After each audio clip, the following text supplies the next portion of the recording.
Creo que me van a coger manía, pero bueno.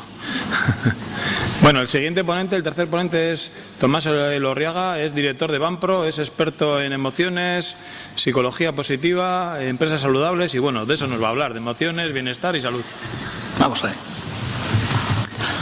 ¿Me avisas entonces? Sí, avisa, me pondré detrás incluso. De acuerdo. Perdona, con esto cambio, ¿verdad?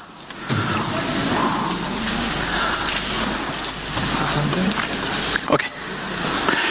Muy bien, Egunon. Es que ricasco por haber elegido esta ponencia, es que ricasco. Y Sorionaka Osalan por su 25 cumpleaños. Vamos a hablar de emociones, vamos a hablar de bienestar y vamos a hablar de salud. ¿A dónde apunto? Houston. Bueno. ¿Sí? ¿Más fuerte? Paso a mano. Está apagado. Muy bien, vamos a comenzar. Bueno, quisiera recordaros que cuando hablamos de lo que es trabajar, el valor en las organizaciones lo generamos las personas. En eso creo que estamos todos bastante de acuerdo. La pregunta que yo me hago es, ¿ha cambiado el trabajar de ahora respecto al trabajar hace unos años? No sé qué pensáis. Yo creo que sí. Creo que el trabajar, antes he oído eso de retener profesionales. ¿Cómo se retiene a un profesional? Yo me pregunto, estamos hablando de seducir, ¿no? ¿O vamos a poner barrotes? ¿Cuál es la forma de retener? Voy a hablar de esta parte, de seducir. Para mí el trabajo ha cambiado enormemente. El trabajo cada vez es más intelectual, más cognitivo. ¿Estamos de acuerdo con eso? Es más de equipo. No sé ya quién trabaja solo, aislado. Casi todos tenemos relación con alguien. Y el trabajo es cada vez más relacional y también más emocional y más de equipo. Incluso en la industria, que hablamos de manufactura, deberíamos hablar correctamente de manufactura, mentefactura o emoción-factura. Goleman hace unos años dijo que cualquier tipo de trabajo requería al menos que un 66% dependía sobre todo del coeficiente intelectual. Pero si hablamos de trabajos sociales, si hablamos de coordinar, de liderar, ¿cuál es el verbo que define tu trabajo? Si tuvieras que poner tu trabajo en un verbo, ¿cuál sería? ¿Sí? ¿Cuál sería ese verbo? Y también te puedes preguntar, ¿y ese verbo con qué otro verbo lo hago? ¿Cómo hago eso que hago? Gestionar, liderar, coordinar. Y vais a descubrir que hay un gran porcentaje de trabajos que son sociales. Quiere esto decir que el tema de las emociones no solo afecta al bienestar y a la salud, es que no se puede ser un gran profesional sin gestionar adecuadamente las emociones. ¿Vosotros pensáis que nos alteran las cosas? ¿O nos altera lo que pienso y siento respecto a lo que ocurre? ¿Qué pensáis? Por ejemplo, ¿qué tal un viernes a la tarde? ¿Bien? Oye, ¿y un domingo a la tarde? ¿Qué ha cambiado? Está en fiesta como el viernes. ¿Pero tu mente dónde está? ¿Ah? Y si tu mente está en el trabajo, ¿tu cuerpo? También. Puedes empezar a tener riesgos psicosociales los domingos a la tarde. Bien. Cuando se habla del trabajador del futuro, estamos hablando de una serie de competencias cognitivas, pero muchas de ellas son sociales, son emocionales. La pregunta es, ¿qué podemos hacer? Y la pregunta que nos podemos hacer, ¿en qué emociones vivo habitualmente en el trabajo? Ahora, descontando el tiempo que fuera del trabajo hablas del trabajo, hablando de tu jefe, del trabajo que tenéis, restando esa rumiación que a veces la metemos en nuestro momento de ocio. ¿En qué emociones vivís exactamente? ¿Podéis ponerles nombre? ¿Intensidad? Hay estudios que hablan que sectores como el sanitario, la Ertzaintza, no sé cómo están los palacios de justicia por dentro, cómo están las instituciones públicas, pues normalmente puede haber cabreos, enfados. Vamos a intentar poner palabras a más de 500 emociones que podríamos organizar en unas pocas familias. Vamos a ir poniendo atención. ¿Qué emoción hay aquí? La ira, el enfado, el cabreo. Es una familia extensa. ¿Qué emoción vemos aquí? Digo porque las emociones están mucho antes que las patologías. Mucho antes que sentirnos mal, física o mentalmente, nos hemos sentido mal emocionalmente. Puede ser miedo, que sea guapo o feo, pero ¿qué emoción siente? ¿Asco? ¿Asco no es más este? Está un poco triste, las comisuras. Hay que saber leer emociones. ¿Te interesa leer emociones? Sea de un compañero, o de tu jefe, o de un cliente. ¿Qué emoción es esta?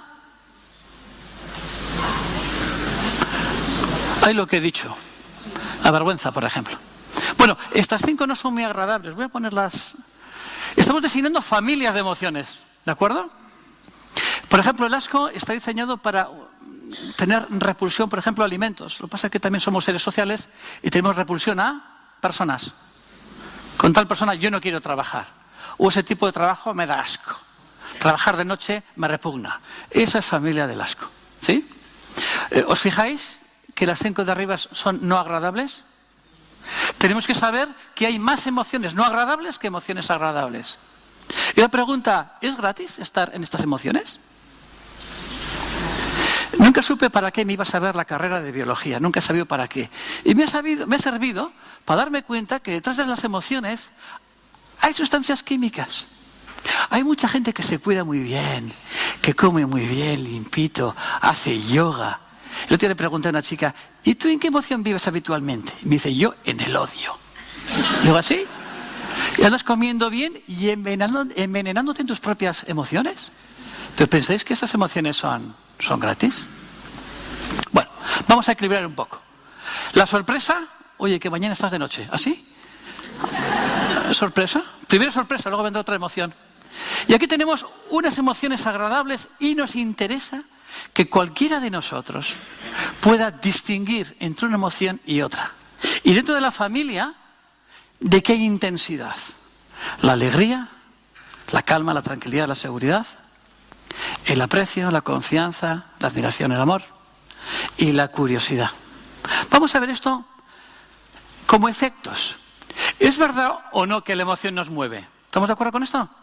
¿Pensamos que movemos con razones? ¿Que ponemos cachondo a la gente con razones? Pues sí, somos emocionales.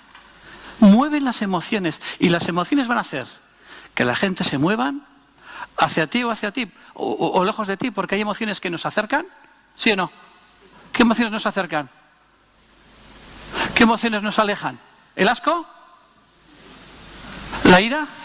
¿Ira del otro? Yo me alejo porque tengo miedo. Pero si estoy con ira, yo me acerco.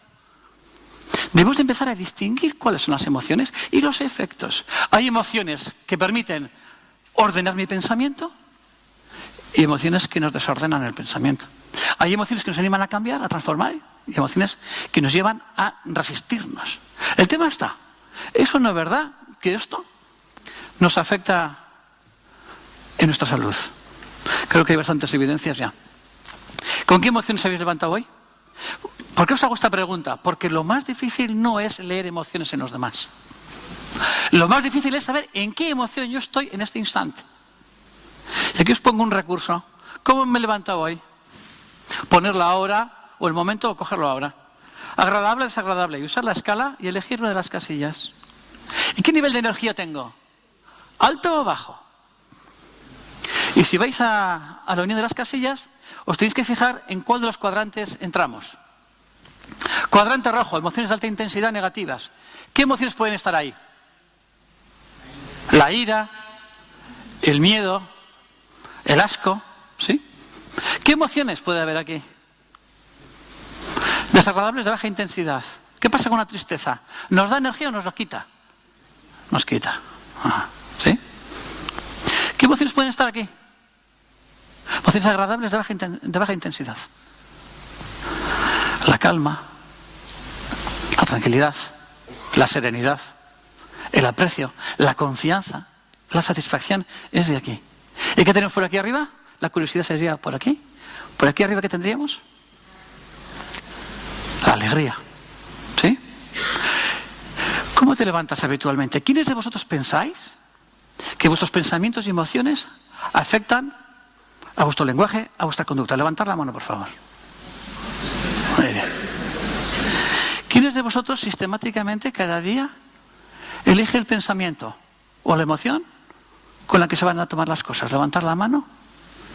Bueno, aquí lo que toca es hacer lo que ya sabéis. Bueno, no vamos a decir nada nuevo, por tanto. ¿Qué pasa con las emociones? Ya se ha dicho hoy que sostenidas mucho tiempo el cortisol te va a dar energía, te va a dar un poquito, te va a subir un poco el nivel de sangre, el nivel de azúcar en sangre, te va a incrementar un poco el ritmo cardíaco, pero eso sostenido en el tiempo, para eso no estamos diseñados. Pero mucho antes de que haya una enfermedad, mucho antes hay signos de malestar, lo que sería un diagnóstico prenosológico, previo a. Y lo que sabemos es que detrás de estas emociones hay neurotransmisores, hay hormonas. Y esas hormonas literalmente nos pueden envenenar. Tened en cuenta que van por la sangre a todas las células del cuerpo. Hay un estudio y un libro muy interesante que se llama Las moléculas de la emoción, que lo escribió una neuróloga y bioquímica, y vio que todas las células del cuerpo, neuronas incluidas, tienen en las membranas receptores para neuropéptidos. ¿Tiene sentido, no? Son las moléculas de la emoción. Si yo siento miedo y tengo que correr, ¿tiene sentido? Quizá que mis células musculares tengan receptores para la adrenalina y noradrenalina. ¿Sí? Quiere decir que las emociones, a través de los neurotransmisores y hormonas, llegan a todas las células de tu cuerpo. Si hablamos de estrés, estamos hablando de que me incrementa el ritmo cardíaco, la presión sanguínea, movilizamos energía. Si estoy en alto estrés, estoy focalizando mi atención. La pregunta es, ¿qué pasa cuando en el trabajo, por ejemplo, puede haber una alta demanda, una demanda muy exigente laboral?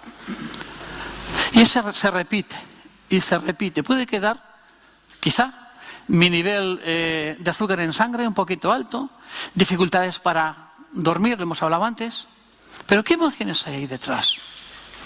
El médico se va a encargar de tu cuerpo, pero los hábitos saludables tienen que ver mucho contigo. ¿Hay alguna empresa que tenga director, directora de felicidad? ¿Levantar la mano? Bueno, y si no hay director, directora de felicidad, ¿quién es el director, directora de felicidad? Cada uno de vosotros. Esa parte no es del médico, esa parte es tuya. Parte de esa salud depende de ti. De lo que ocurre, sí. Y de cómo te tomas lo que ocurre, también. Bueno, esto no es una relación directa, pero podríamos correlacionar enfermedades con características de ese estrés. La pregunta es, ¿qué te está diciendo la enfermedad de la vida que haces, de tus hábitos de vida? Es un poco la pregunta que os quería hacer. Hay emociones que literalmente nos enferman, son las 5 de arriba, que son más en número y también son 4, 5, 6 veces más potentes. ¿Qué tal salir de la ira? ¿Qué tiempo nos lleva? Cuesta, ¿verdad? ¿Y salir de la alegría? Así. Ventas del mes. ¡Pum! Oh. Un segundo. Entonces, la inercia y la potencia es muchísimo mayor. ¿Qué quiere decir?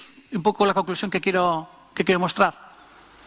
Es que ya biológicamente la desviación emocional está hecho hacia lo negativo. Tu hijo saca un sobresaliente y un Gucci. ¿Tu atención a dónde va? Al Gucci. No hay que alentar. Las emociones negativas ya vienen de fábrica. Están ya desviadas hacia lo negativo. Mirar este chico. Ha pencado matemáticas. Mirar cómo ha hecho el problema. Ha tumbado un 5, como aquello no ha hecho tumbado, ha sacado un 0. La pregunta es, ¿qué te dices si has pencado? No soy muy bueno para las mates. Soy un desastre. No valgo para nada. ¿Qué conversación tienes contigo mismo? ¿O piensas que las palabras no tienen también implícitas emociones? Lo que os quiero decir es, ¿a dónde iríamos con un pesimista? ¿A dónde iríamos con un pesimista? ¿Tienes un trabajador pesimista, un compañero pesimista, un jefe pesimista? ¿Cómo lo llevas? ¿Irías con él a la luna? Primer vuelo, claro. Bueno. Así que esto de las emociones hay que empezar a gestionarlo. Tenemos más de 60.000 pensamientos al día y no los podemos dejar al azar. Lo que yo os voy a proponer era lo que decía mi aita, que justo mañana hace 4 años que ha muerto, que decía, lo contrario de lo negativo no es lo positivo, sino lo excelente. ¿Qué decía aita entonces? Que hay que desviar intencional y conscientemente hacia lo positivo, urgentemente. Hay emociones que nos sanan, que son las de abajo. Voy a ir acabando. Una cosa que quiero que sepáis. Eres tu mejor versión en ciertas emociones. No solo vas a estar más sano, sino vas a ser mucho más eficaz para ti. ¿Cómo andamos de liderazgo? Bueno, sabéis que el porcentaje de psicópatas en los cargos directivos es el mismo que el porcentaje de psicópatas en las cárceles americanas. Es un estudio, no lo he dicho yo. Así que aquí también tenemos desviación a lo negativo.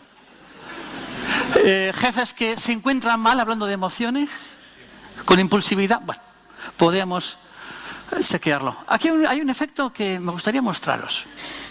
¿Y si somos capaces de empezar a trabajar este concepto de liderazgo positivo? De desviación intencionalmente hacia lo positivo. ¿Por qué no fijarnos en las fortalezas, además de habilidades? ¿Por qué no crear un clima positivo con buenas relaciones? ¿Por qué no trabajar la comunicación positiva? ¿Os parece que es lo mismo decir, esta no es deshonesta, esta no roba? Que decir, es una buena persona, es honesta. ¿Os parece que es lo mismo?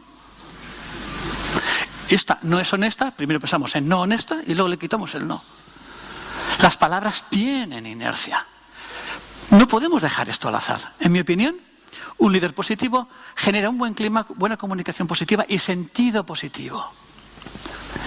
Se está trabajando en las empresas cosas que no se trabajaban hace unos años. La gratitud, las fortalezas, la aceptación, el perdón. Y esto va a ir a más. Porque sabemos que o desviamos positivamente o va a ser difícil que la persona esté comprometida e ilusionada. Se basa en que el trabajo algo te gusta, que estás más o menos bien contigo mismo. Hay gente que está enfadada con el mundo y en fin, tiene su propio problema, ya lo lleva a trabajar. Buena relación con los compañeros y una relación de respeto, honestidad, credibilidad y con un sentido de propósito. Con esto voy a acabar. Lo que quiero decir es que hay que empezar a medir cosas que no medíamos antes y que son complementarias a los riesgos psicosociales, pero son tan importantes que deberían estar muy cerquita. Con esto acabo. Imaginad que tenemos agua. La pregunta es, ese agua, ¿a qué lo quieres dedicar? Todo nuestro foco atencional está hacia lo negativo, hacia los riesgos, hacia lo que está mal, hacia los fallos, hacia las debilidades. Mi invitación y la conclusión es que aparte de usar el agua para apagar incendios, ¿por qué no empezamos a usar el agua? Para dar sentido, para generar ciertas emociones positivas, para generar bienestar también en el trabajo. Tenéis aquí algunas, en esta página algunos artículos y temas para profundizar. Y lo que os invito es a empezar ya sistemáticamente a hacer desviaciones en lo positivo. Eskerrik asko.